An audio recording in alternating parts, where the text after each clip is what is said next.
prendre encore plus d'ampleur. Ça fait des années que je rêvais de faire cette rentrée littéraire. J'en avais parlé, c'était difficile. Et puis maintenant que je suis président de l'Union des éditeurs, il était de mon devoir de fédérer l'ensemble et d'imposer certaines choses qui viennent de voir le jour. Et j'espère que ça va être une fois par an une vraie rentrée littéraire. Le format pris par cette rentrée littéraire permet de sortir très certainement des lambris des salons d'hôtel pour aller au plus près des lecteurs à travers l'organisation de plus de 70 manifestations culturelles dans les librairies, dans les bibliothèques, dans les centres culturels. Vous savez, nous avons 12 000, peut-être 15 000 enseignants du supérieur, enseignants-chercheurs.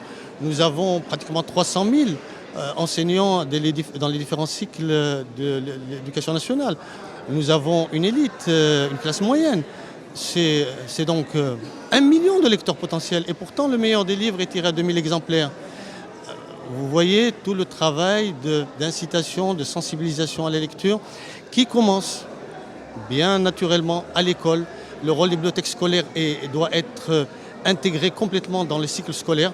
C'est pour cela que nous nous battons. Il faut d'abord signaler que c'est une première au Maroc.